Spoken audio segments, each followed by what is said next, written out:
Dhalin. Alamun qati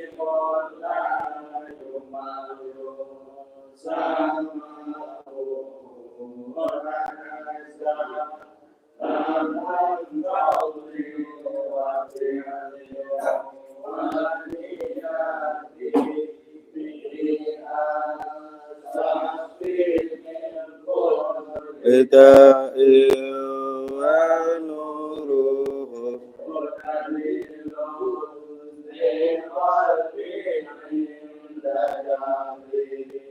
wa khairati hayat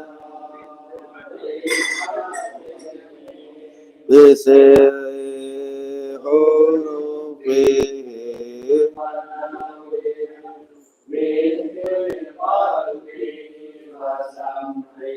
Ewa mu'minati wasahira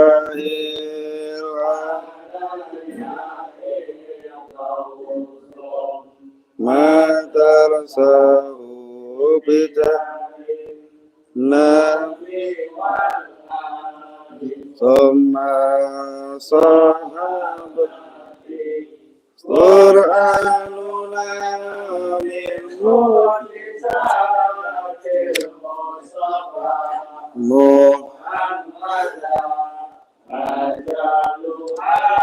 naf'an ala ummati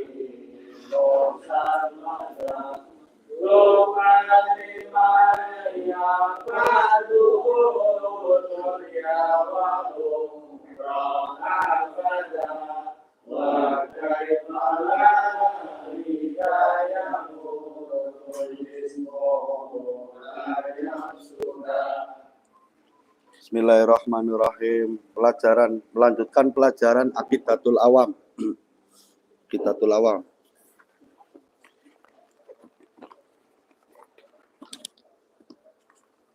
Aqidatul Awam.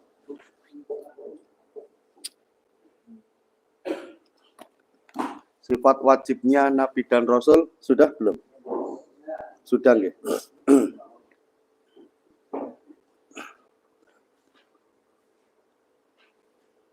Diwajibkan setiap orang mukallaf untuk mengetahui nasab dan keturunannya Nabi Muhammad sallallahu alaihi wasallam. Jadi hukumnya wajib. Setiap orang mukallaf adalah orang Islam yang sudah balik dan berakal. Ini namanya mukallaf.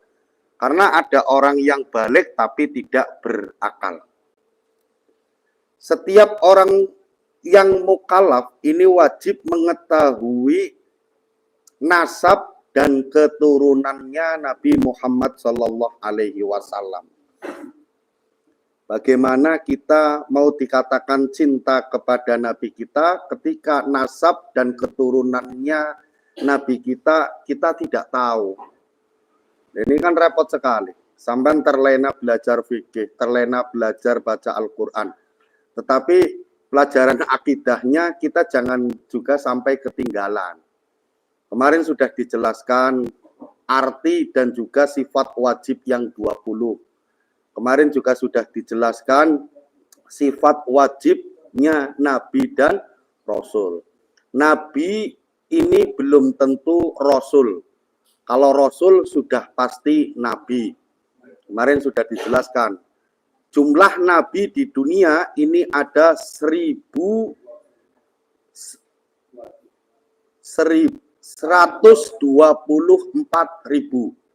Jadi Nabi di dunia ini ada 124.000. Kalau Rasul ada 315. Cuma Nabi dan Rasul ini yang wajib diketahui oleh setiap orang Islam ini ada 25. Untung kita cuma diwajibkan untuk menghafal 25 Nabi toh. Coba kalau 124.000 Nabi sampai ngapalakan mumet sampai. Nabi Adam itu bukan Rasul. Perbedaan Nabi dan Rasul ketika Nabi ini mendapatkan wahyu tapi tidak diwajibkan untuk disampaikan ke umatnya. Tapi kalau Rasul mendapatkan wahyu untuk disampaikan kepada umatnya. Contoh Nabi Khidir. Nabi Khidir, Nabi di antara Nabi yang sampai saat ini masih hidup adalah Nabi Khidir. Kemarin ada 4 Nabi yang sampai saat ini masih hidup. Yang pertama Nabi Khidir, yang kedua Nabi Ilyas, yang ketiga Nabi Isa, yang keempat Nabi Idris.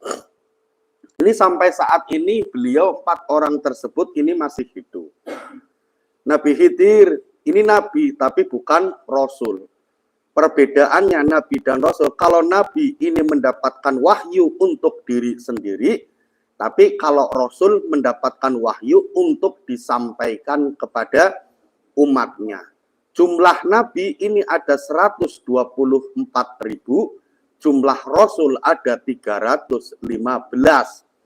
Nabi dan Rasul yang wajib diketahui ada 25.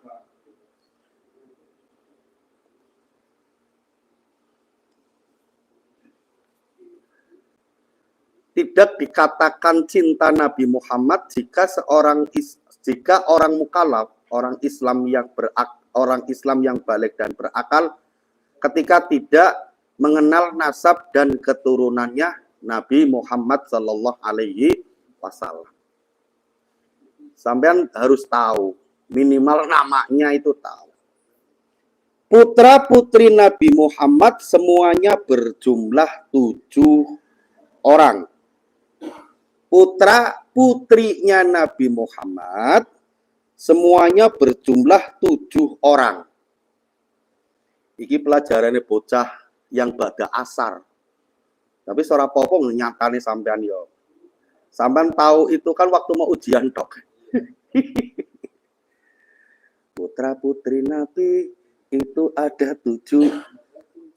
Iya, 3 laki-laki, 4 perempuan. Putra putrinya Nabi Muhammad berjumlah 7 orang. 3 laki-laki dan 4 perempuan. Sampean kudu ngerti. Ben ngerti, orang guru kenal Nabi Muhammad tok, putrinya Nabi Muhammad orang ngerti, istrinya nggak ngerti. Ngono jarine cinta kepada Nabi. Islamnya nggak sempurna. Putra putrinya Nabi Muhammad semuanya berjumlah ada 7 orang. 3 laki-laki dan 4 perempuan. Yang pertama Sayyid Qasim. Yang pertama putra Nabi yang pertama Sayyid Qasim. Qasim. Saman ketika ada orang namanya Qasim, oh berarti ini merujuk kepada putranya Nabi. Yang pertama namanya Sayyid Qasim. Qasim. Putra yang kedua Sayyid Abdullah. Sayyid Abdullah. Putranya Nabi Muhammad yang nomor 2 Sayyid Abdullah. Yang nama panggilannya Thayyib. Kalau Man kan nama panggilannya Teko. Nah kalau ini Abdullah nama panggilannya Thayyib. Namanya sebenarnya Abdullah, lakob itu julukan. Julukannya itu atau nama panggilannya Thayyib. Dan Thohir.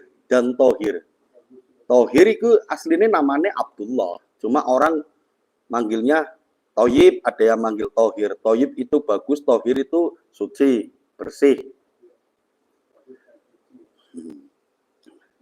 Putra yang nomor 2-nya Nabi Muhammad namanya Sayyid Abdullah, yang nama panggilannya Thayyib dan Thohir. Jadi Thayyib dan Thohir ini satu orang, namanya Abdullah. Cuma orang manggilnya Thayyib, ada orang yang manggilnya Thohir. Namanya Man, tapi panggilannya Teko. Nah kan repot ini. Sebenarnya harus lebih baik. Man nama panggilannya Abdullah, ngono kan lebih keren. Putra Nabi Muhammad yang nomor 3, Sayyid Ibrahim. Sayyid Ibrahim. Sesok Januari sampai metu meneh nggak ujian. Sayyid Ibrahim. Putranya yang laki-laki ada 3. Sayyid Qasim, Sayyid Abdullah, Sayyid Ibrahim. Ini putranya Nabi Muhammad. Nah, yang 4 ini perempuan. Yang nomor 4, putrinya Nabi Muhammad yang nomor 4, Sayyidah Fatimah. Aslinya itu bahasa Arabnya Sayyidati. Wong Jawa manggile Siti. Jadi Sayyidati. Bahasa Arab itu Sayyidati Fatimah. Ketika diwakaf Sayyidah, aslinya Sayyidati. Wong Jawa Siti. Ono. Sayyidati atau Siti Fatimah. Sayyidah Fatimah. Bukan. Nanti ada keterangannya. Sayyidati Fatimah atau Sayyidah Fatimah bersuamikan Sayyidina Ali bin Abi Thalib. Suami Sayyidah Fatimah atau Sayyidah Fatimah bersuamikan Sayyidina Ali bin Abi Thalib. Sayyidah Fatimah bersuamikan Sayyidina Ali bin Abi Thalib. Ali bin Abi Thalib ini sepupunya Nabi. Sepupu plus mantu. Sayyidah Fatimah bersuamikan Sayyidina Ali bin Abi Thalib. Abi Thalib kan pamannya Nabi kan? Nah, pamannya Nabi namanya Abi Thalib. Abi Thalib punya putra namanya Sayyidina Ali. Lah Sayyidina Ali berarti kan sama Nabi sepupu. Nabi punya putri namanya Fatimah.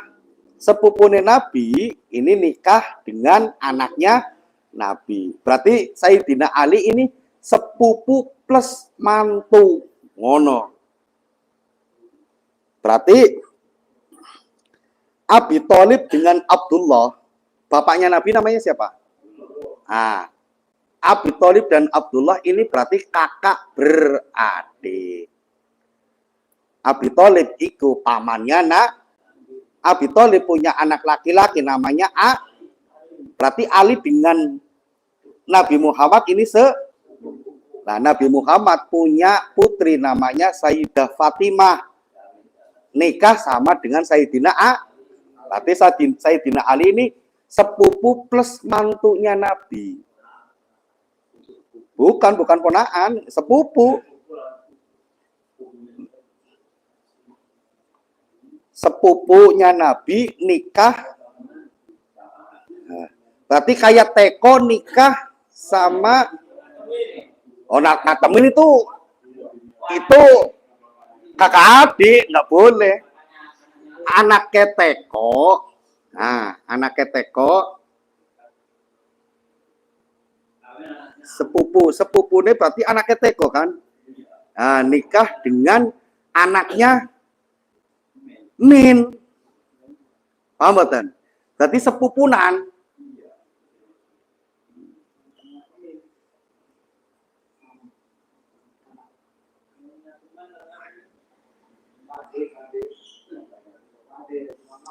Putrinya Nabi yang nomor 5, Sayyidah Zainab. Nomor 5, Sayyidah Zainab. Sayyidah Zainab. Jadi putri yang nomor 5 namanya Sayyidah Zainab. Bersuamikan Sayyidina Abul Asi. Abul As. Putrinya Nabi yang nomor 5 Sayyidah Zainab. Nanti pertanyaannya kan Sayyidah Zainab ikut suaminya siapa namanya? Muhammad sampean. Putri Nabi yang nomor 5 namanya siapa? Sayyidah Zainab. nama suami atau bersuamikan Sayyidina Abul As. Abul As pakai shot, Abul As.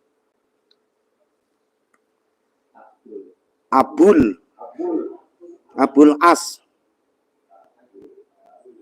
Sayyidah Zainab itu putri Nabi yang nomor 5 bersuamikan Abul atau Sayyidina Abul As. Abul As.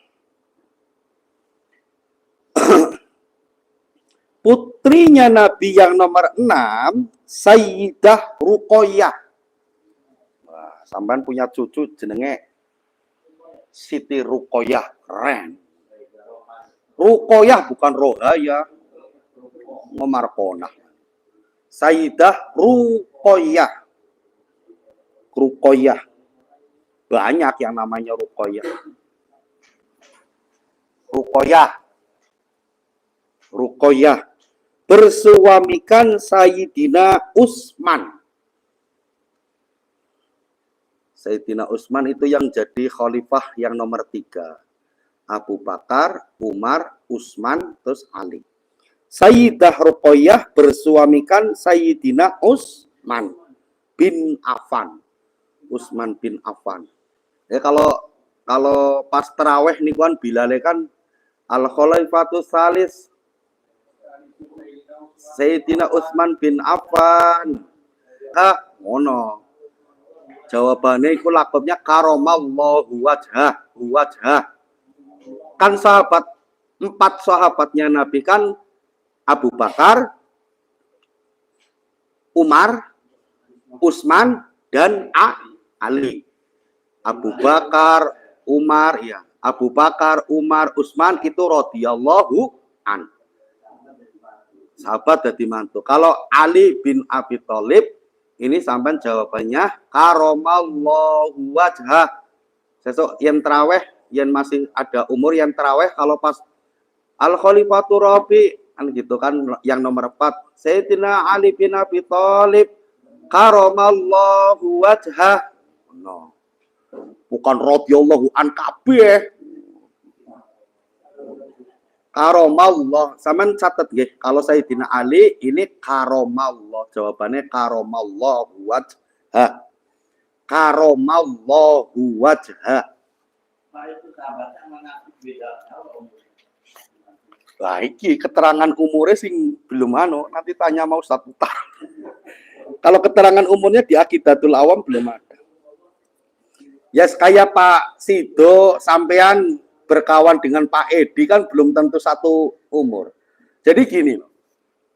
Sahabat adalah orang yang hidup di zamannya Nabi dan pernah bertemu dengan Nabi. Ini namanya sahabat. Ada kalanya orang yang hidup di zamannya Nabi, beriman kepada Nabi, tapi tidak pernah ketemu. Ini bukan sahabat. Paham gak? Cuma sahabat yang paling spesial ini ada 4. Setelah kurunnya Kanjeng Nabi Muhammad, presiden Kanjeng Nabi lah, khalifah itu pimpinan raja. Kanjeng Nabi wafat, ini digantikan oleh Abu Bakar wafat, digantikan oleh Umar wafat, digantikan oleh Utsman, digantikan oleh. Setelah sahabat Ali ini sudah kurunnya ini ada yang sahabat, ada yang bukan. Karena kalau tabiin kan ada sahabat terus tabiin. Kalau tabiin ini orang yang hidup di zamannya sahabat dan pernah menjumpai sahabat. Kalau tadi kan sahabat ini kan orang yang hidup di zamannya Nabi, beriman kepada Nabi dan pernah bertemu. Berarti kalau umpama Abu Lahab itu sahabat bukan? Sahabat bukan? Ya, bukan. Sahabat adalah orang yang hidup di zamannya Nabi, beriman kepada Nabi dan pernah berjumpa. Itu namanya sahabat. Kalau ada orang yang berjumpa, ada orang yang hidup di zamannya Nabi, terus dia beriman kepada Nabi, tapi tidak pernah berjumpa. Yang namanya berjumpa itu walaupun tidak melihat, karena ada sahabat yang memang matanya tidak melihat. Itu namanya sahabat, tapi kan pernah berjumpa. Walaupun tidak karena ada sahabat yang hidup di zaman Nabi, beriman kepada Nabi, tapi tidak pernah berjumpa. Ini bukan sahabat. Paham kan? Jadi zamannya Nabi, dia juga beriman kepada Nabi, tapi tidak pernah berjumpa dengan, ini bukan sahabat. Terus tabi'in. Kalau tabi'in, ini orang yang hidup di zamannya sahabat, berjumpa dengan, kayak yang di Gunung Tidar itu namanya, saya siapa? Subakir. Ini santrinya sahabat Ali. Ini berarti tabi'in. Kurunnya itu berapa ribu? 1400 tahun yang lalu, 1300 tahun yang lalu. Itu Syekh Subakir ini sudah apa namanya? Ngorek tanah Jawa itu Syekh Subakir. Terus ketemu dengan Raja Jin, jenenge siapa? Sabda Palon. Aslinya Sabda Palon itu siapa, lupa saya. Cuma nih kisah pawayangan itu jenenge Mbah Semar. Sing ngreksa tanah Jawa. Ketemunya dengan jin. Kan wa ma khalaqtul jinna wal insa illa liya'budu. Tidaklah Allah menciptakan jin. Setelah Allah menciptakan jin wal insa dan manusia. Berarti jin dulu diciptakan sama Allah dan manusia. Illa liya'budu, kecuali hanya untuk menyembahnya. Jin yo tetap beragama, jin. Yo Islam juga. Makanya kan Nabi kan rahmatan lil alamin. Membawa rahmat kepada alam semesta kabeh. Yo jin, yo hewan dan lain sebagainya. Cuma kan bahasa dan alamnya berbeda. Makanya ketika sampean ini akidah, termasuk akidah. Makanya ketika sampean sholat, dimakmumi sama jin, ada ustadz, ada kiai, santrinya jin, ini bukan perkara mustahil. Memang jeung Nabi diutus di dunia ini bukan cuma untuk manusia toh. Sampean kalau bangsa ikut-ikut aliran yang sebelah sono kan, wah nggak bisa. Jin kok jadi santri, jin kok ikut makmum sholat, wah itu dunia khayal. Oh, iki ngopine kurang ado. Wis jelas-jelas ayatnya Gusti Allah, wa ma khalaqtul jinna wal insa illa liya'budu. Cuma kan Rasul Nabi dan Rasul di dunia ini dari kalangan manusia. Untungnya ini Gusti Allah mengutus Nabi dan Rasul dari kalangan manusia. Sah-sah saja kan Gusti Allah mengutus Nabi dan Rasulnya itu dari kalangan jin. Makanya jinnya tetap sholatnya yang madhab kiblat, yang muslim. Hajinya tetap di Baitullah, di Mekah. Wong jin itu tetap ada yang Kristen, ada yang Buddha, ada yang Hindu, ada yang Islam. Tetap Nabi jin ya Nabi Muhammad. Tuhannya jin ya Allah. Ngono, cuma kita beda alam. Oh ini mustahil gini-gini. Sampean nggak percaya dengan perkara gaib, itu musyrik, nggak boleh. Wong perkara gaib itu memang ada dan nyata. Itu cuma beda alam saja. Hanya ketika ada jin bisa masuk ke alam dunia, itu berarti bukan jin sembarangan, jin sakti. Manusia bisa masuk ke alam jin ini ya, nggak mungkin kan? Manusia bodoh kan guys, nggak mungkin. Paling nggak manusia pilihan. Ya sangat bisa dan nikahnya sah. Dengan syarat jinnya ini tidak boleh menyerupai, tidak harus menyerupai wujud aslinya. Dengan syarat jinnya ini harus menyerupai wujud aslinya. Lah sak galak-galaknya manusia di dunia ini sak sabar-sabare jin. Jadi manusia paling galak sak dunia. Iku sak sabar-sabare jin. Sak welek-eleknya manusia di dunia, manusia paling elek. Ibaratnya hidungnya lubangnya 5, hidungnya lubangnya 6, telinganya itu sak elek-elek manusia di dunia itu sak cantik-cantiknya atau seganteng-gantengnya jin. Jin elek. Tapi jin bisa menyerupai orang cantik ya karena sakti. Ketika mau nikah dengan jin, ya jinnya itu tidak boleh menyerupai yang lain. Harus wujud aslinya dan nikahnya sah. Iya, sangat harus menyerupai wujud aslinya. Harus menyerupai wujud. Kayak sampean umpama. Ya ini kisah nyata. Ada orang yang nggak nafsu dengan istrinya. Akhirnya ketika hubungan badan, otaknya, pikirannya membayangkan orang lain. Atau muka istrinya ditempelin posternya Nikah Ardila.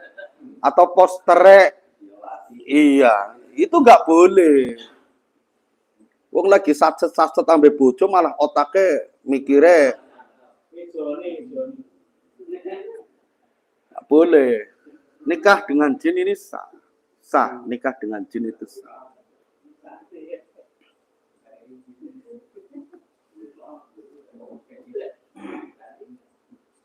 Nikah dengan jin ini sah. Oh, Joni ora rabi-rabi kok tak rabi kena karo jin kapok ngono. Anake bingung, anake iki mirip sapa, anake mirip jin kan ngeri. Yang jelas tapi biasanya itu manusianya ikut ke alam jin.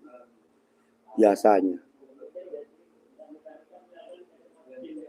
Ya tetap kalau mama suatu saat sampai nikah ambil jin ya kalau lebaran minimal silaturahim ke ustadznya. Gaya di alam jin akhirnya Ustadz kalah sakti dengan saya. Nggak boleh.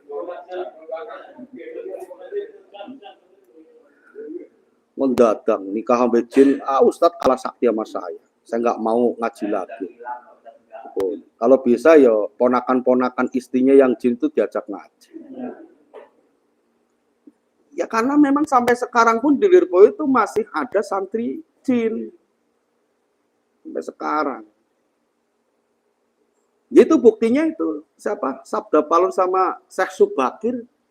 Yang pertama dihadepin kan Sabda Palon tuh. Bahasa Jawanya Sabda Palon itu dengan bukan dengan namanya apa itu? Pokoknya yang bau rekso, tanah Jowo gitu. Penunggune, intinya penunggune. Syekh Subakir itu santrinya sahabat Ali. Jadi berapa ratus tahun sebelum Wali Songo ini tanah Jawa sudah disebarkan agama Islam, bro. Jangan salah. Pertama kali nyebarkan agama Islam di tanah Jawa Wali Songo ya moh. Sampeyan diseneni Kiai Said Akil kok. Ya saya Subakir gue yang di Gunung Tidar itu. Ya santri sahabat Ali ya wong Arab sana. Wali Songo pun Arab semua kecuali Sunan Ali Jaga itu keturunan Jawa. Lainnya itu Arab. Sunan Gunung Jati juga Arab semua. Orang Timur Tengah semua. Citarmo ya Arab. Arab pating genah. Mana rambutnya kan beda dewe. Kayak Ahmad Albar ya. Ahmad Albar itu kan Arab ya Pak ya. Arab Surabaya kan itu kan. Ahmad Albar. Ahmad Tarmo. Keren.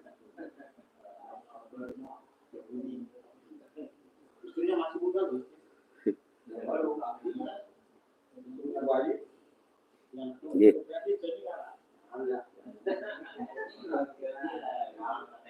Mungkin di dunia ini saya kelihatannya nggak nikah Pak Ustadz. Ternyata kan saya punya istri jin 4. Kan kita nggak tahu kan. Kelihatannya teko begitu, ternyata rapi terus karo jin. Nah, kita dia nggak tahu.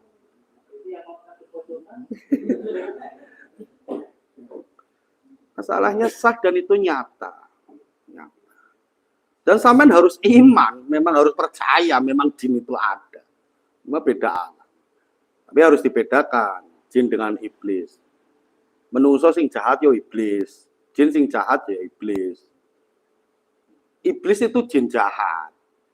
Dulunya iblis itu makhluknya Gusti Allah yang paling alim al-alamah yo iblis. Makhluknya Gusti Allah yang paling lama nyembah ngibadah ke Gusti Allah ya iblis. Karena iblis itu diciptakan sebelum Adam itu sudah lama. Penghuni surga paling pertama yo iblis. Kalau Muhammad, jeung Nabi Muhammad ini diciptakan sebelum Adam, sebelum iblis, sebelum ada alam yang lainnya, ini Gusti Allah sudah menciptakan nur. Nur ini cahayanya Muhammad. Tapi belum berbentuk zahir, belum berbentuk jasad. Buktinya mas kawinnya Nabi Adam dengan Siti Hawa kan dengan mengatakan sallallahu alaihi Muhammad, sholawat atau mendoakan jeung Nabi Muhammad. Itu nurnya sudah. Bahkan hadisnya tidaklah saya menciptakan dunia dan isinya semata-mata hanya untuk Muhammad. Iblis itu alim, cuma murtad. Gara-gara enggak mau taat dengan perintah Gusti Allah, yaitu sujud dengan Nabi Adam. Murtad. Alim murtad, tapi dia merasa sombong. Dikutuknya iblis, padahal itu sudah jutaan tahun. Iblis ini nyembah ke Gusti Allah itu jutaan tahun. Sampai mentoke umurnya sampai nyembah ke Gusti Allah paling pirang tahun. Umur 85, baliknya umur 15. Berarti kan nyembah ke Gusti Allah paling top markotop 70 tahun. Ketika umur 85, baliknya umur 15, berarti kan berapa? 70 tahun. Itu ketika balik langsung beriman, langsung sholat. Nah, sampai modelnya nakal disit kayak Mbak Tarto.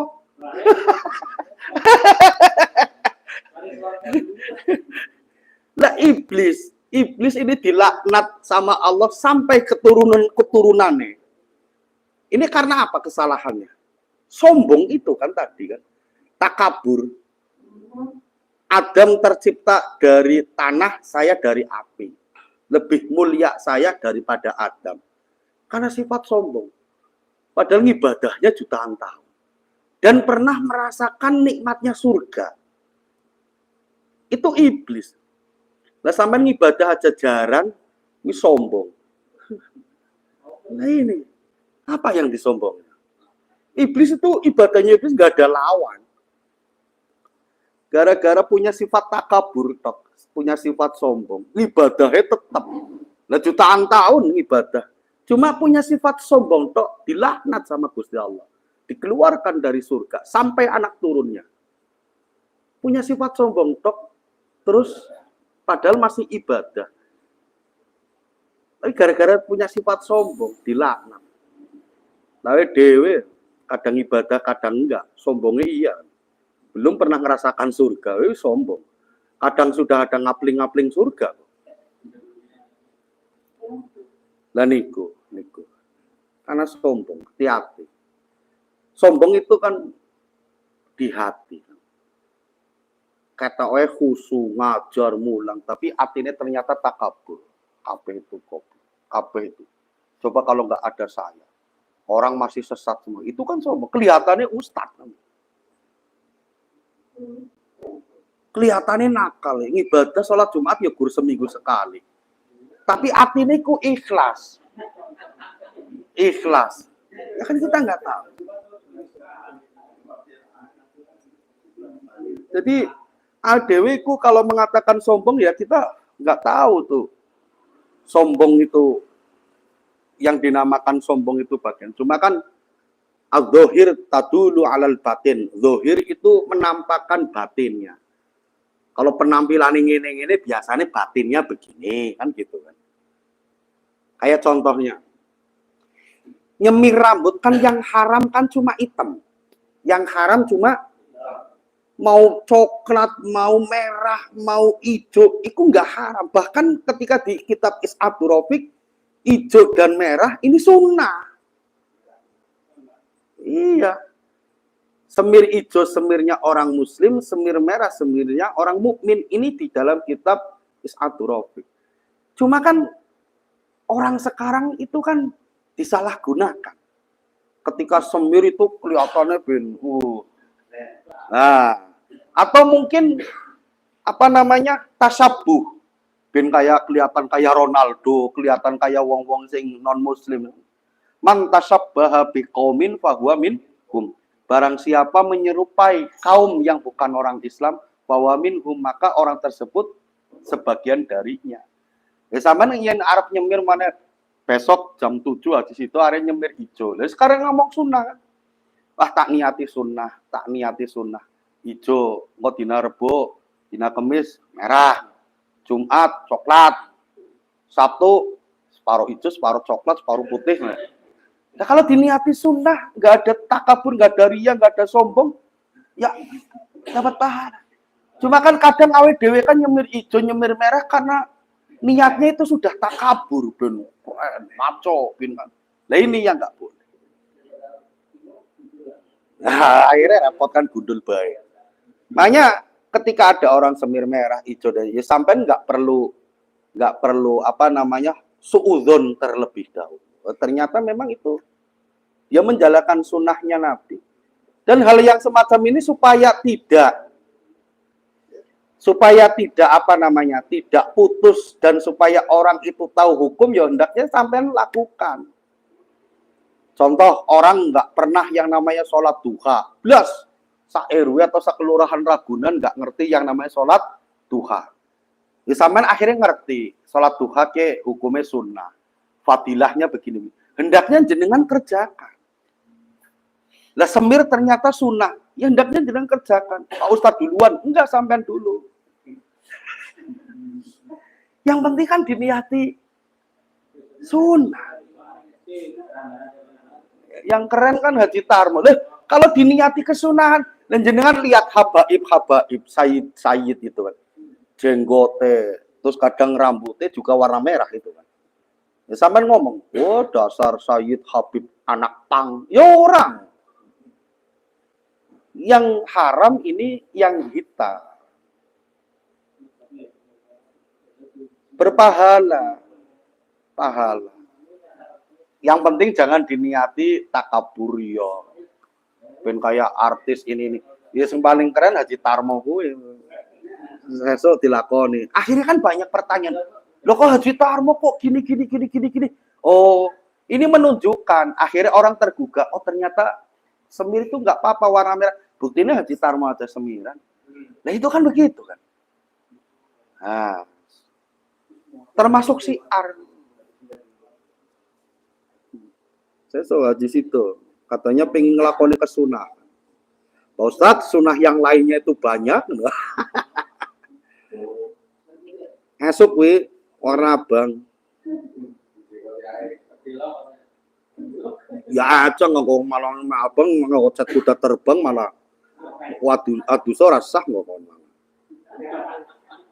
Pilok merah malah nggak kuda terbang cat. Aja lah. Semir. Sayyidah putrinya Nabi yang nomor pinten iki? 7 Sayyidah Ummu Kulsum. Sayyidah Ummu Kulsum. Ummu Kulsum. Ummu Kulsum. Kaf lam sa mim Kulsum. Kaf mim Kulsum, Ummu Kulsum, kaf lam sa mim.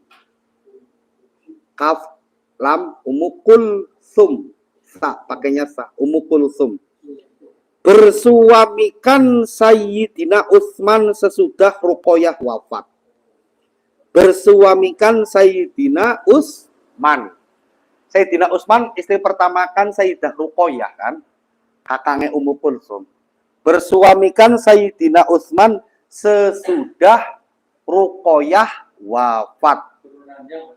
turun ranjang. Tapi kalau dijejer ya ora oleh. Isinya 2 kakang adi ora oleh. Yang satu harus meninggal dulu atau yang satu dicerai. Bersuamikan Sayyidina Utsman sesudah Ruqayyah wafat. Ngomong Sayyidina Utsman buktinya kakak adi jadi istri semua. Ini Sayyidah Ruqayyahnya ini sudah wafat. Makanya yang namanya ipar ini bukan mahram. Paham nggih? Karena nanti ketika cerai itu bisa nikah adiknya apa kakaknya. Sayyidah Ummu Kulthum bersuamikan Sayyidina Utsman sesudah Ruqayyah wafat.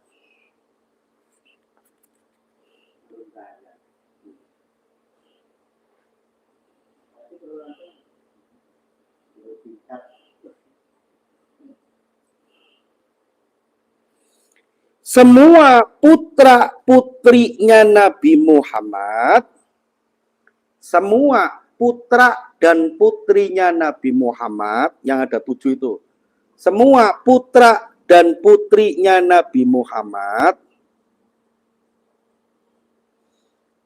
dari pernikahannya dengan Sayyidah Khadijah. Semua putra-putrinya Nabi Muhammad dari pernikahannya dengan Sayyidah Khadijah. Semua putra dan putrinya Nabi Muhammad dari pernikahannya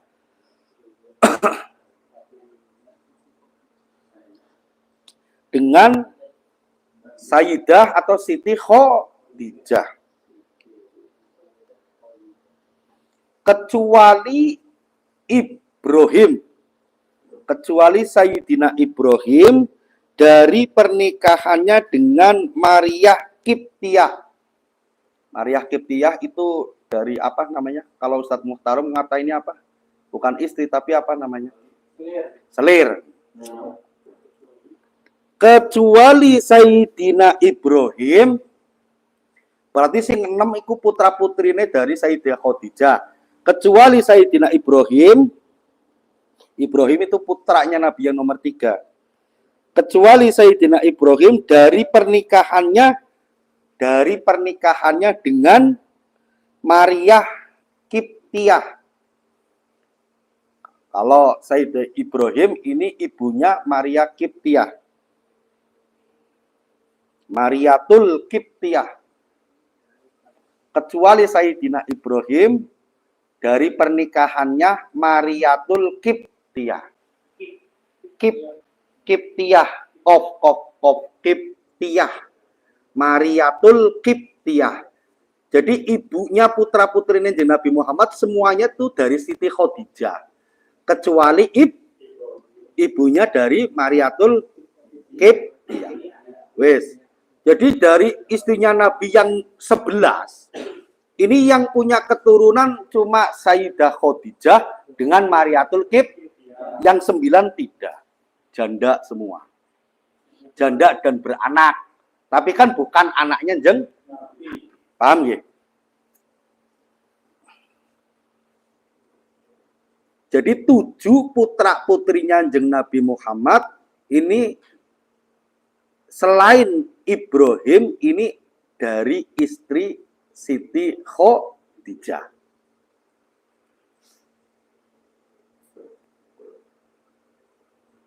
Dan sampean ngerti sejarah, katanya cinta dengan Nabi. Istrinya Nabi kan 11. Yang punya keturunan dengan Nabi Muhammad ini Sayyidah Khadijah dengan Maryatul Qibtiyah. Semuanya yang 6 ini dari putra-putrinya Khadijah, kecuali Ibrahim dari Maryatul Qibtiyah. Yang 9 ini punya putra tapi bukan dari Nabi. Karena jeng Nabi itu nikah dengan janda kecuali dengan Aisyah. Aisyah kan perawan yang umur 9 tahun dinikah sama Nabi. Umur 9 tahun, aku masih kecil, kan sudah haid. Udah balik berarti.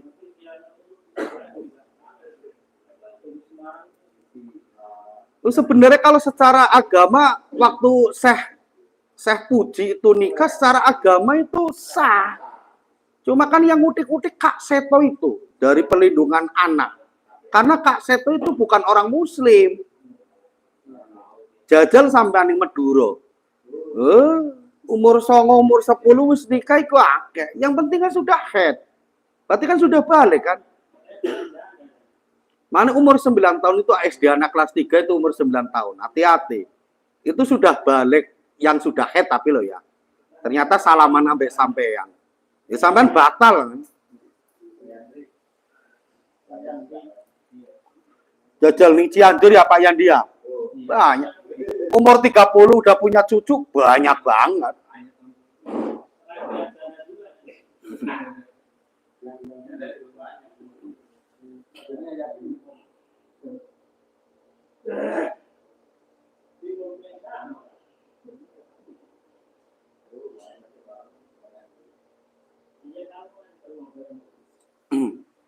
Nah, ini sampean harus tulis juga.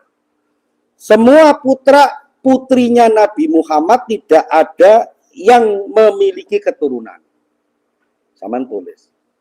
Semua putra putrinya Nabi Muhammad tidak ada yang memiliki keturunan kecuali Fatimah. Semua putra putrinya Nabi Muhammad tidak ada yang memiliki keturunan kecuali Fatimah yang bersuamikan Sayyidina Ali. Semua putra-putrinya Nabi Muhammad tidak ada yang memiliki keturunan kecuali Fatimah.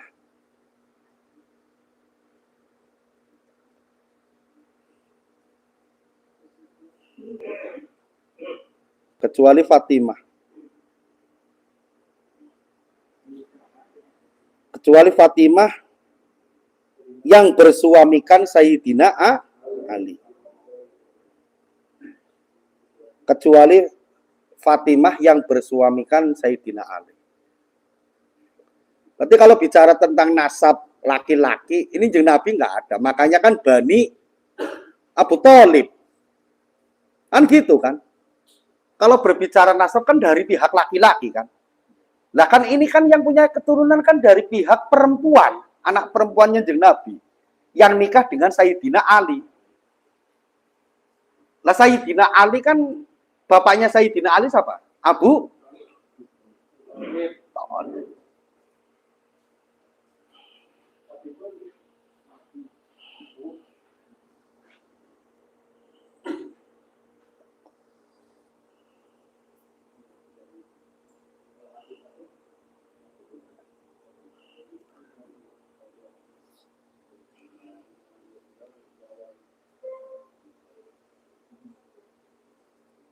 Yang bersuamikan Sayyidina Ali, yaitu Sayyidina Hasan dan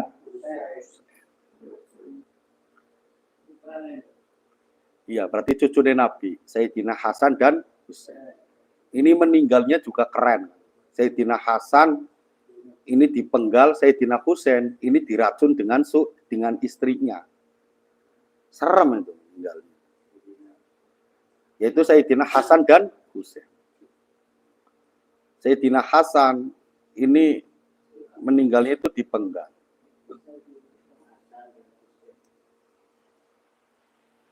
Ini kali tak ceritani kejadiannya itu kan serem.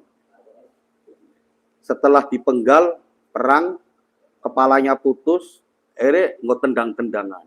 Nah ini sering terjadi ini bola ya iku. Makanya Mbah Tarto seneng bola. Ya kiai akeh seneng bola, Habib akeh. Cuma pas kebenaran aku ora seneng. Sayyidina Hasan ini dipenggal, terus kepalanya itu buat tendang-tendangan. Musuh perang. Kalau Sayyidina Husain ini di racun. Istrinya selingkuh istrinya. Terus sana Qabil Habil itu anaknya Nabi Adam. Awal pembunuhan anaknya Nabi Adam, Qabil Habil. Ya gara-gara percintaan. antara Pak Bambang dengan Bu Budi. Jenenge percintaan itu masa Allah pun zaman Nabi Adam coba. Memang percintaan itu wis merenggut jiwa dan raga dan juga harta. Tanya aja Pak Bambang. Jenenge percintaan itu, iya Pak Bambang ya. Banyak iman yang ditukar juga gara-gara percintaan. Lah kok Bilhabil kan gara-gara dijodohkan Nabi Adam sing elek sama dengan yang cantik dengan yang elek, yang jelek. Lah kok Bilhabil enggak bisa. Saya ganteng, istri saya juga harus ini. Ada pembunuhan. Di situ pertama. Apa pembunuhan? Karena apa? Asmara kan. Semangane nganti saiki. Hati-hati. Cinta ditolak dukun pertindak sampai zaman Nabi Adam. Saya nggak bisa makan, kebayang dengan wajahmu. Sampai zaman Nabi Adam. Kalau ada orang ngomong, oh Prat itu mah lebay. Sampean ra percaya. Oh bila anaknya Nabi bunuh-bunuhan gara-gara wadon.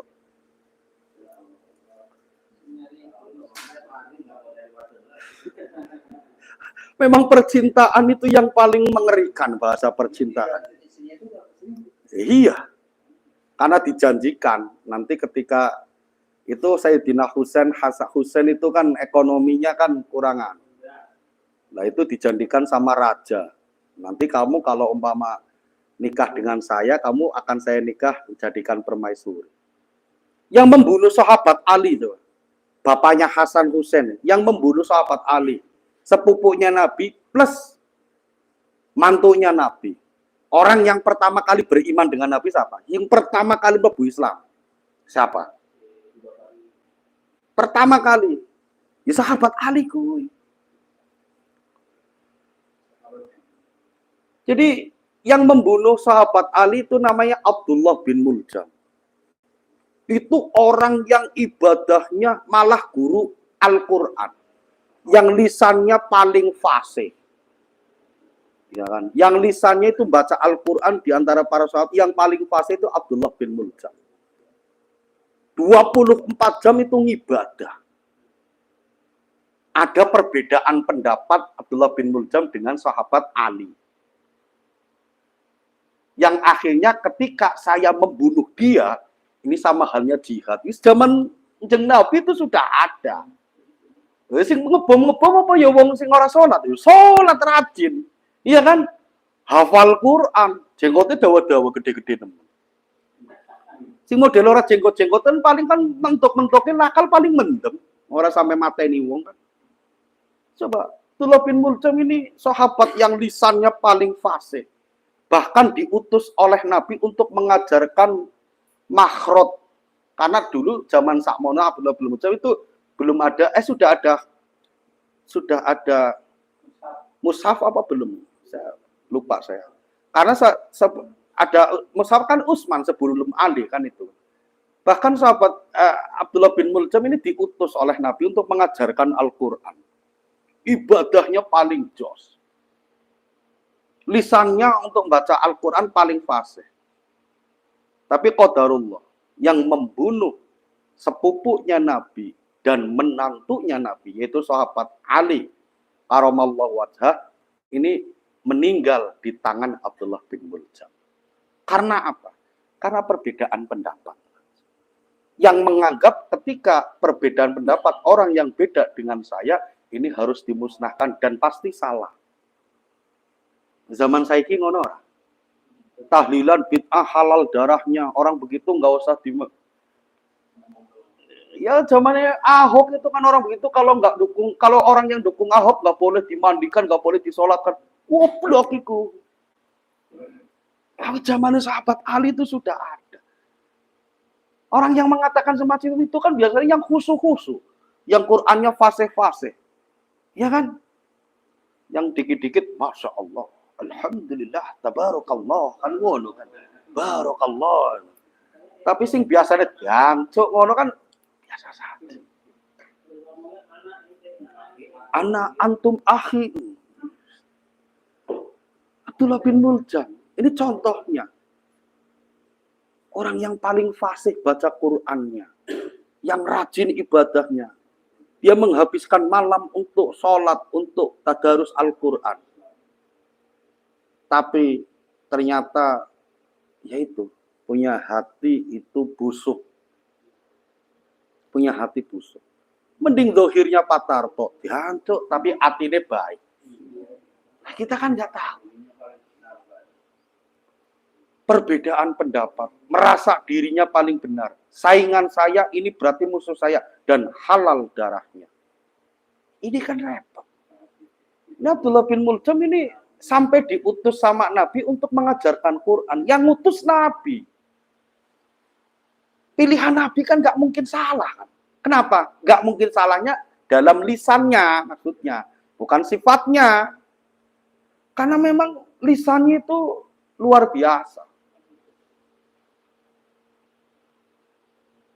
Fasih bacaan Qur'annya, ibadahnya, dan lain sebagainya. Perbedaan pendapat dengan sepupunya Nabi, dengan menantunya Nabi, dibunuh di tangannya. Zaman sekarang kan begitu. Orang Islam, orang bule, orang apa, bom. Ngebomnya ning Bali katanya orang. Tapi kan satpamnya, tukang catnya, tukang sapunya kan wong Islam.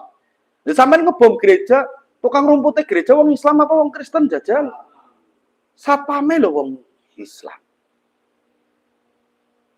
Ustaz, kalau saya diperintah untuk membangun gereja, saya jadi tukangnya. Jadi kuli. Jadi kulinya. Ini hukumnya bagaimana? Ada orang non-muslim mau bangun gereja. Terus nyari kuli tukang bangunan. Lah wong Kristen kan jarang. Wong Kristen melarat ya zamane teko sih dadi wong Kristen bae yang rata-rata sugih. Lah akhirnya itu si kuli bangunan itu menerima. Ini hukumnya bagaimana? Kalau memang tidak ada job yang lainnya, ya silakan. Emang sampean mau nanggung anak istrinya makan? Sampean nanggung makan enggak anak istrinya? Ya silahkan diterima saja. Kecuali kowe ora usah. Tak jamin anak istrimu tak kasih makan. Oh enggak. Ustadz, itu ada kristenisasi di Cianjur waktu gempa bumi gini. Wah itu zalim, itu orang Cianjur luar biasa gini.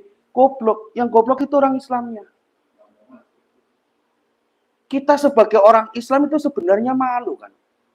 Yang salah kan orang Islamnya yang pada kaya, kenapa nggak mungutin anak-anak yang begitu? Giliran ada anak, akhirnya dibiayain sama non-muslim dan lain sebagainya, orang Islam geger. Kristenisasi. Lah sampean dari dulu kemana? Coba kalau yang kaya-kaya turun sampai di bawah. Yang namanya ayah melihat anaknya lapar, terluka, sakit.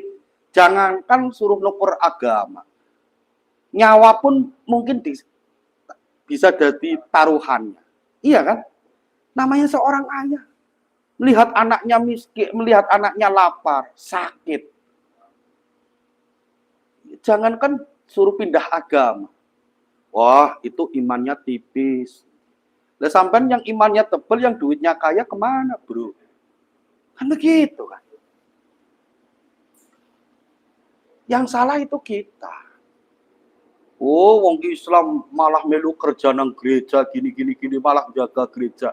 Lah sampean sanggup nggak ngasih lahan pekerjaan dia? Sampean nggak sanggup.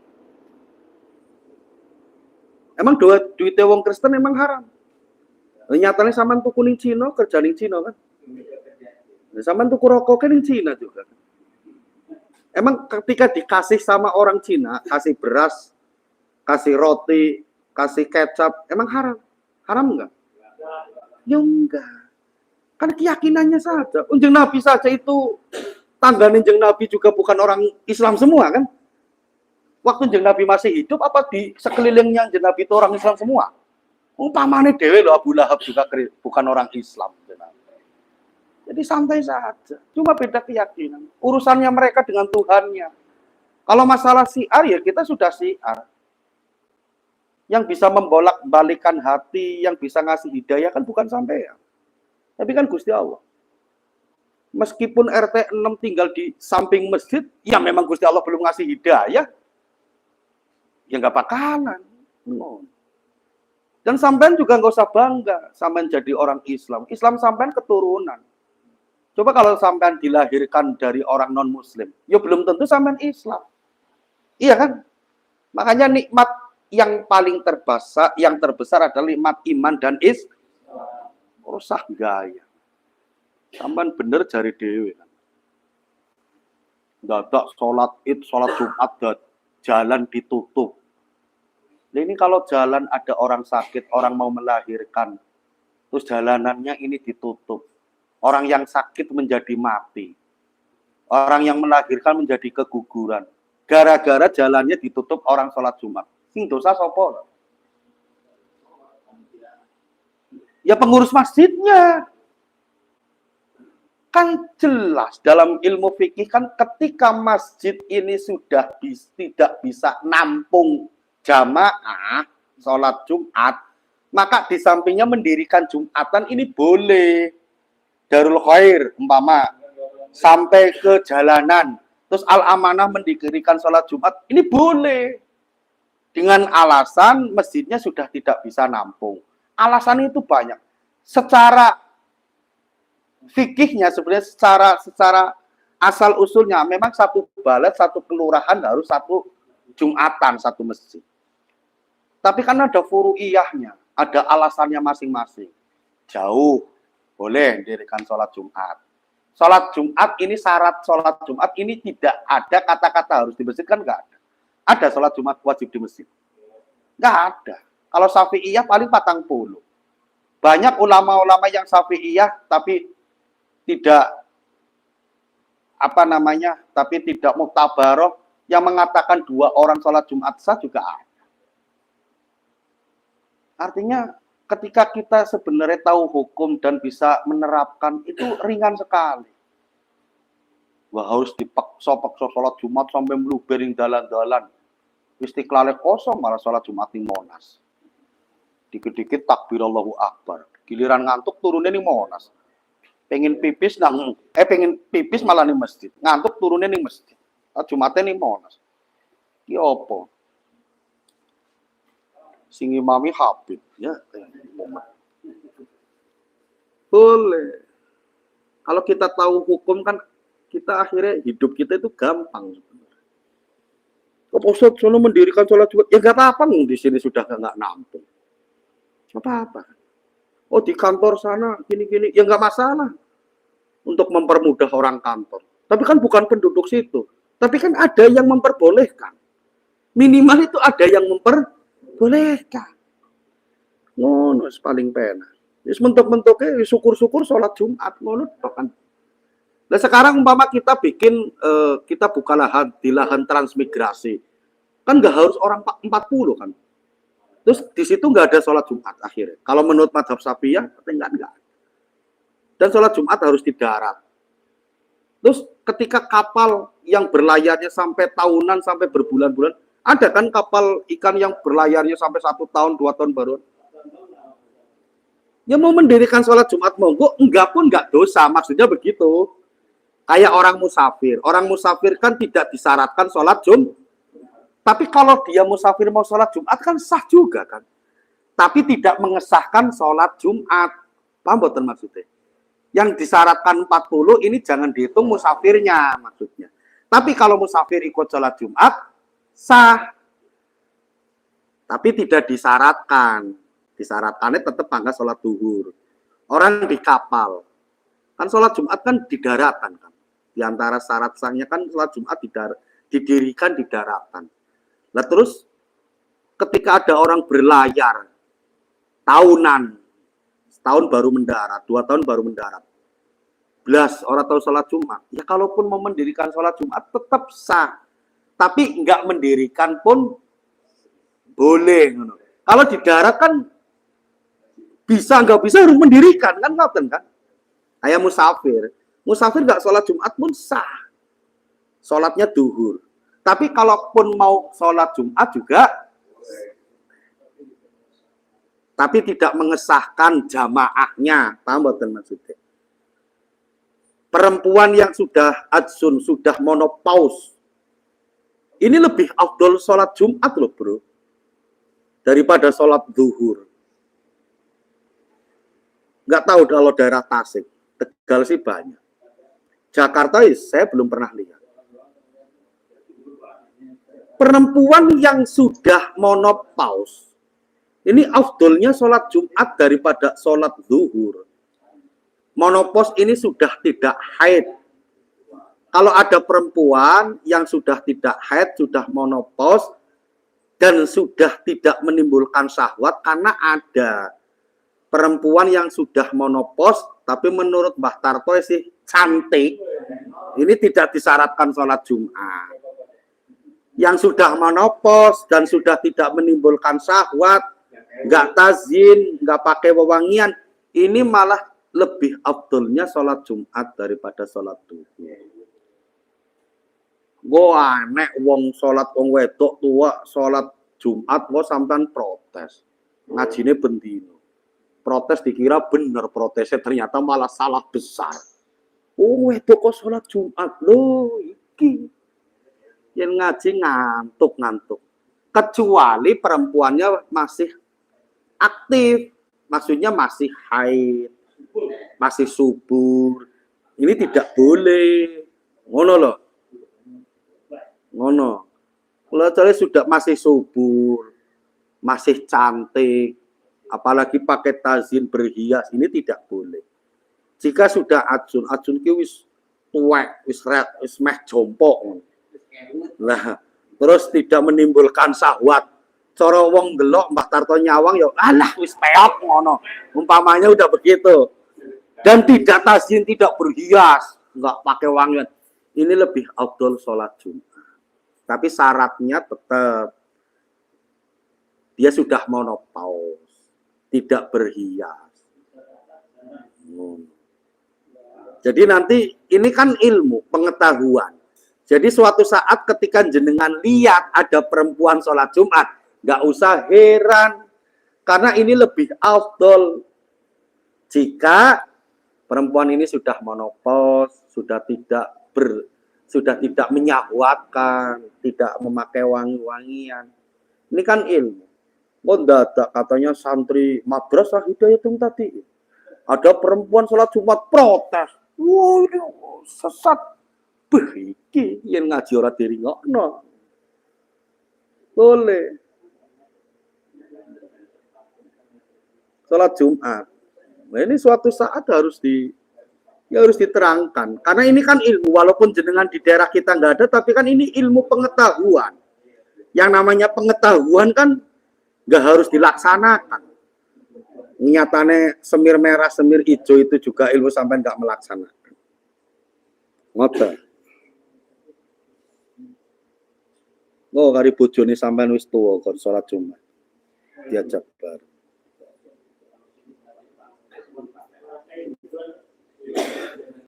Ya nang mburi.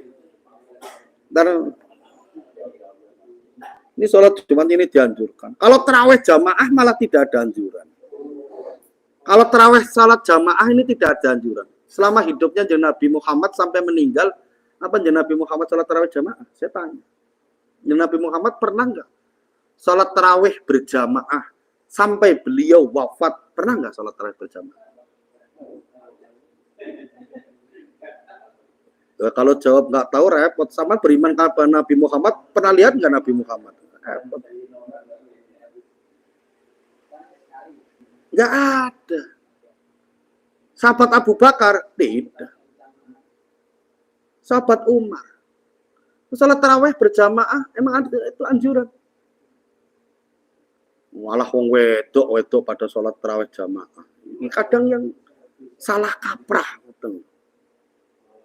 Salat tarawih jamaah, giliran salat duhur, salat asar, sepi apa enggak? Sepi. Duhur asar itu fardu, bro. Salat tarawih itu sunnah. Dan salat tarawih ini sebagian dari salat qiyamul lail. Salat yang lebih afdol dilakukan di sepertiga malam. Salat tarawih. Dadak ngobar salat tarawih, ada orang main PS, iki orang salat tarawih. Ya belum tentu. Ternyata bermain PS jam 2 dia sholat tarawih. Dan ternyata dia lebih afdol sholat tarawihnya jamaah dengan anak istrinya. Apa awake dhewe ngerti? Tapi seudunnya kita kadang benar. Memang bermain PS baru kue turu.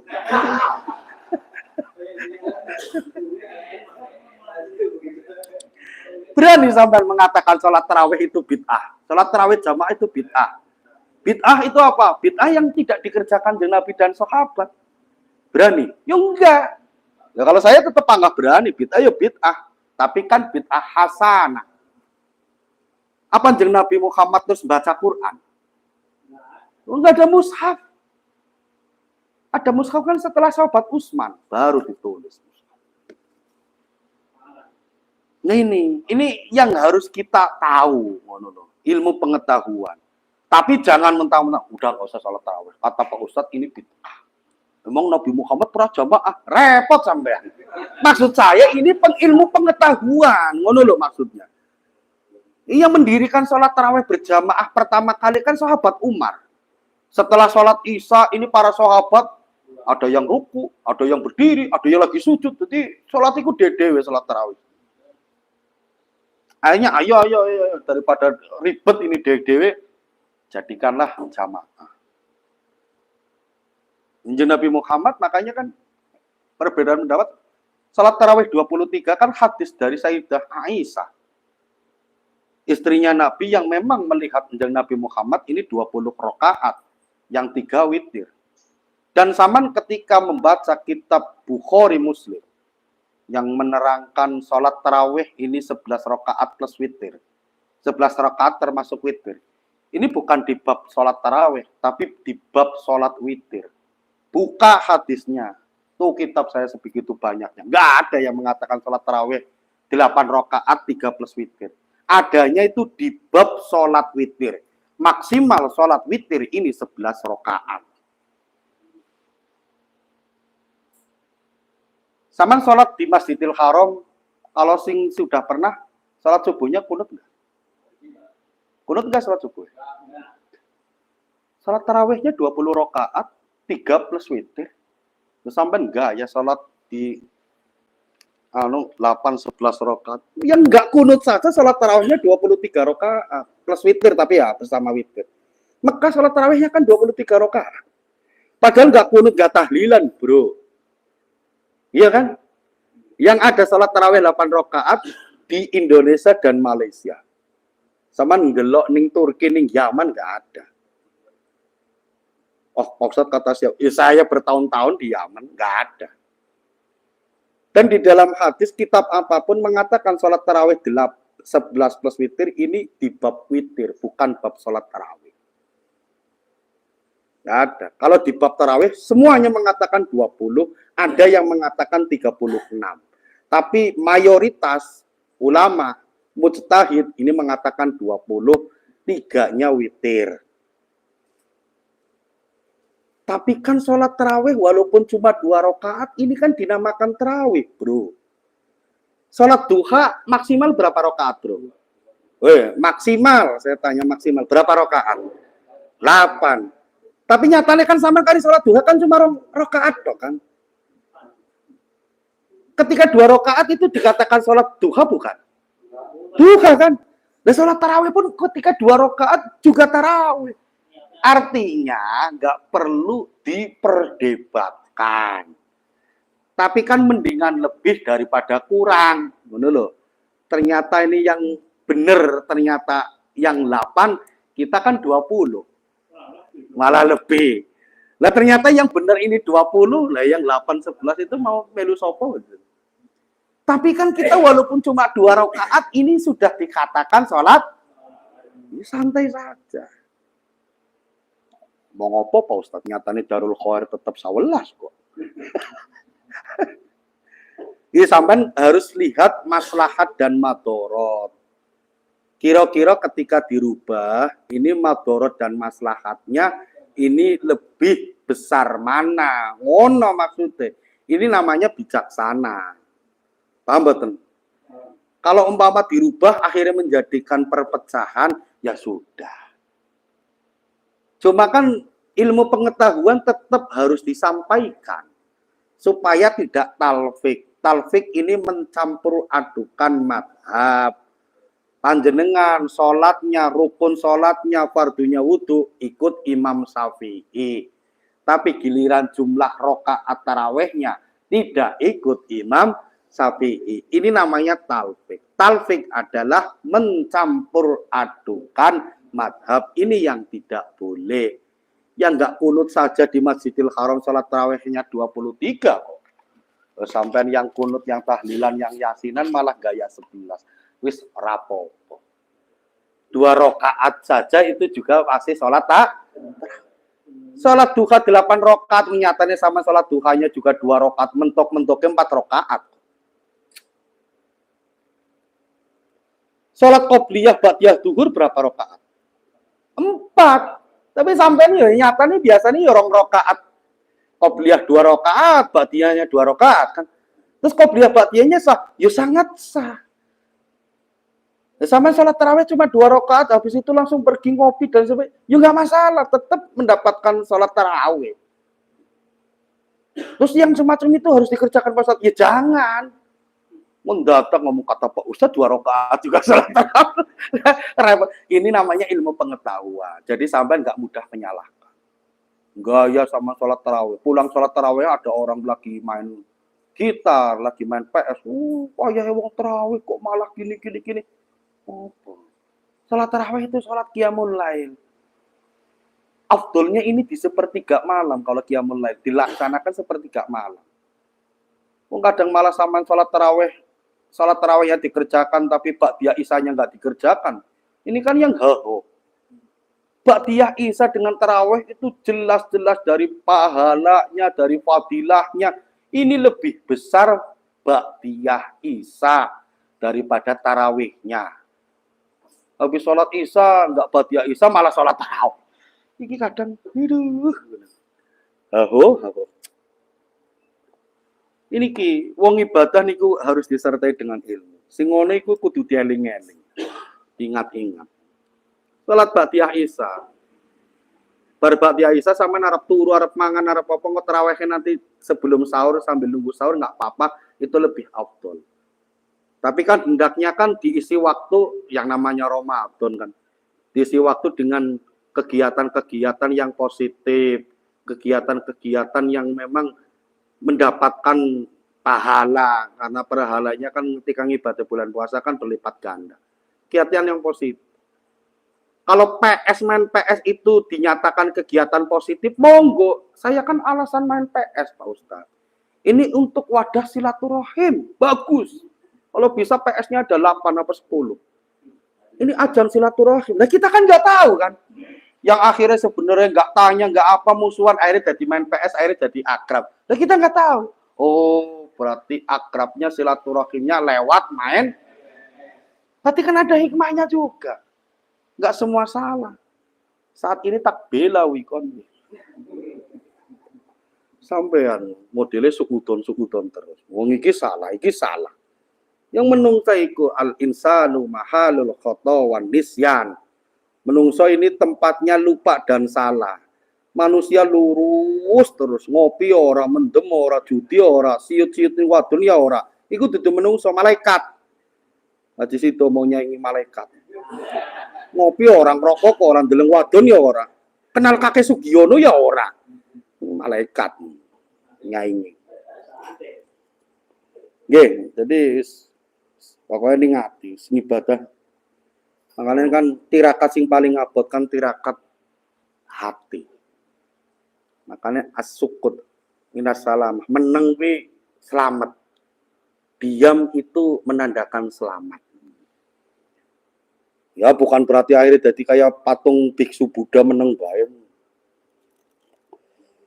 Sayyidina Ali yaitu Sayyidina Hasan dan Sayyidina Husain, dan dari Sayyidina Husain inilah sekarang keturunannya dikenal dengan habaib bagi yang laki-laki, syarifah bagi yang perempuan.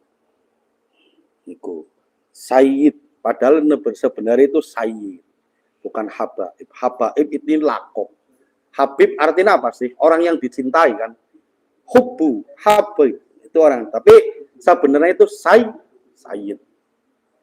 Makanya keturunannya Syekh Syarif Hidayatullah, beliau tidak mau dikatakan Habib, keturunannya Sunan Wali Songo.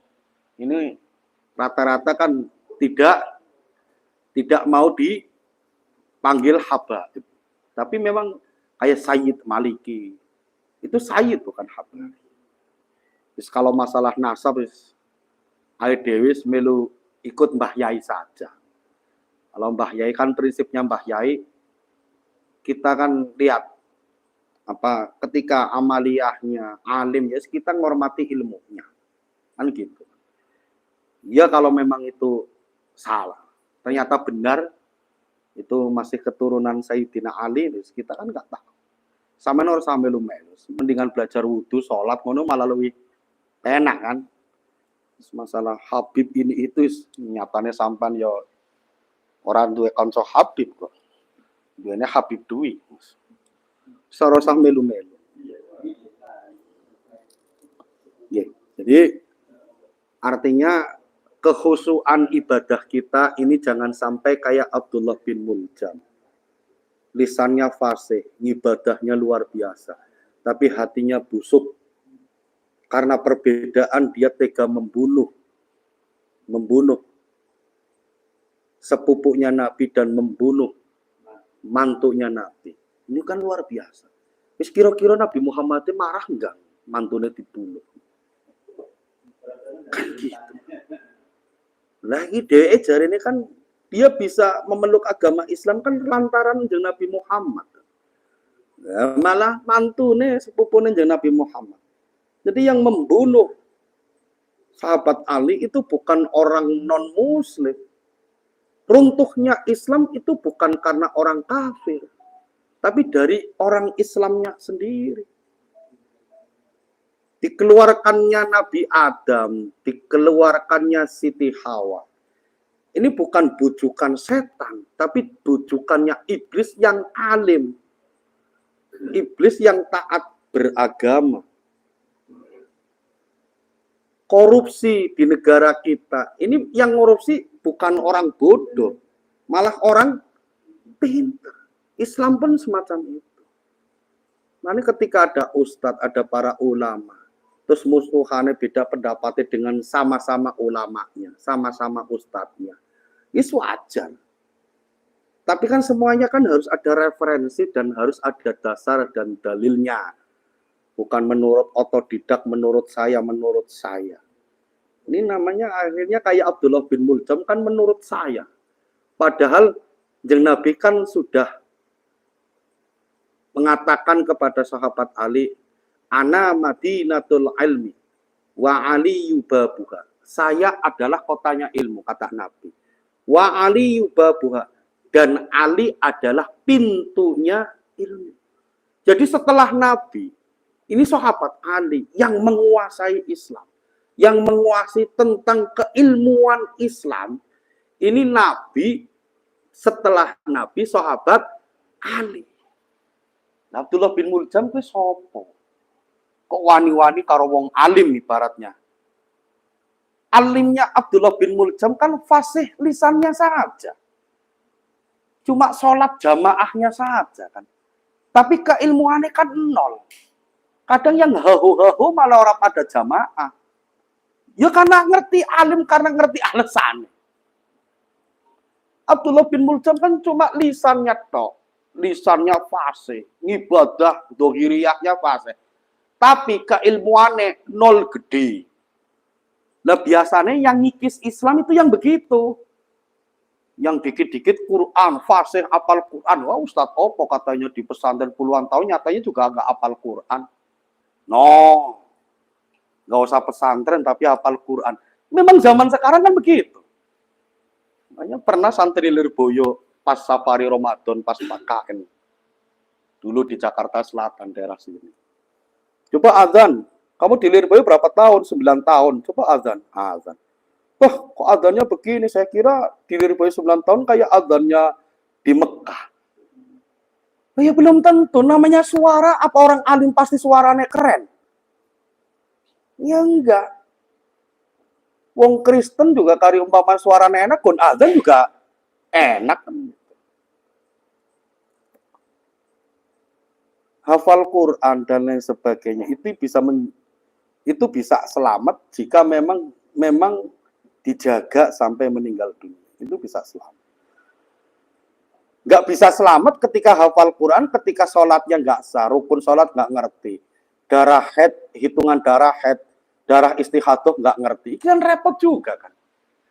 Emang di yaumul mahsyar nanti bakal ditanya, sampean bisa maca Quran apa orang? Emang ada pertanyaan begitu? Nggak ada. Yang ditanya itu sampean sholat apa orang? Sampean zakat atau tidak? Sampean puasa atau tidak? Ini angin segar untuk Pak Teko. Memang ada di alam barzah. Man qiraatul Quran, apakah kamu bisa baca Quran? Tidak ada pertanyaan begitu. Tidak ada. Jadi santai saja. Terus bukannya saya ngomong begini, mulai sekarang kita nggak usah belajar baca Quran. Ya jangan, ngono loh. Artinya sampai nggak usah nggak mudah menyalahkan orang. Santai saja. Santai. Yes, kalau bisa ya jenenge santri masa ya nggak bisa maca Quran kan. Ya maca bisa baca. Walaupun masih terbata-bata kan ada usaha. Hafid, tapi fardune sholat orang ngerti, bab waris orang ngerti, bab zakat orang ngerti. Terus apa? Kan yang penting rukun kaulinya, makanya Pak Teko itu rukun kaulinya, Fatihah, tahiyatnya, sholawatnya, takbirnya, Allahu Akbar. Kan yang salah kan rata-rata iya karena butuh, bukan iya karena butuh kalau Teko dulu yang salah.